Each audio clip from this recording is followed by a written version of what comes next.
नमस्कार दोस्तों। रामायण में एक प्रसंग आता है जहाँ मेघनाद के शक्ति अस्त्र से घायल होकर लक्ष्मण जी मूर्छित हो गए थे।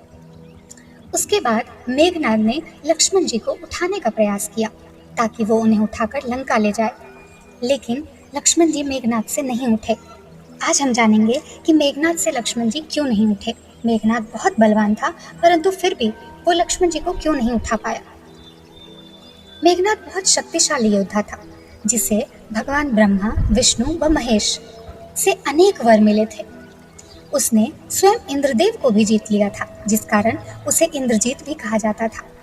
राम रावण युद्ध में जब रावण के एक से बढ़कर एक योद्धा, उसके सभी पुत्र व भाई इत्यादि मारे गए, तब उसने अपने सबसे बड़े व पराक्रमी पुत्र मेघनाद को युद्ध भूमि में भेजा।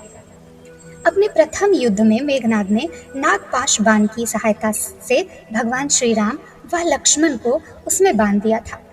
इस नागपाश से मुक्ति स्वयं गरुड़ देवता ने आकर दिलाई थी। द्वितीय युद्ध में मेघनाद अपनी मायावी शक्तियों के कारण लक्ष्मण पर भारी पड़ रहा था।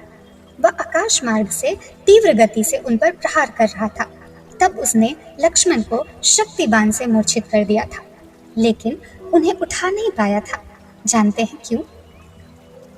लक्ष्मण तीव्र गति से मेघनाद के हर बाण का उत्तर दे रहे थे, किंतु मेघनाद ने इसी बीच छुपकर लक्ष्मण पर शक्ति बाण चला दिया। जब मेघनाद को कोई उपाय नहीं सूझता था, वह उसकी सभी शक्तियां विफल हो रही थी, तब वह इस बाण को चलाता था। यह बाण सीधा आकाश मार्ग से आकर लक्ष्मण जी की पीठ में लगा। इनकी शक्ति इतनी ज्यादा तेज थी कि यह लक्ष्मण की पीठ में धंस गया व वे शक्तिहीन हो गए।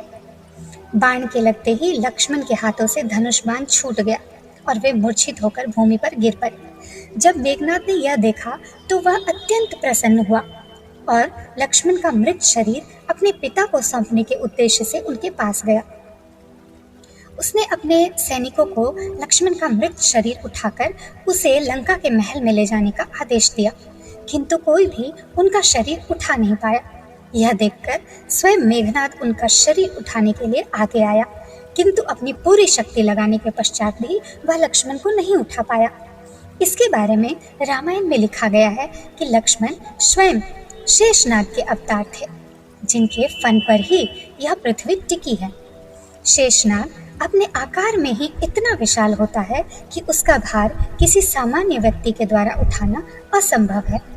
जब लक्ष्मण मूर्छित होकर धरती पर गिर पड़े तो उनका शरीर का सारा भार धरती पर आ गया था, जिसे उठा पाना मेघनाद के लिए संभव नहीं था।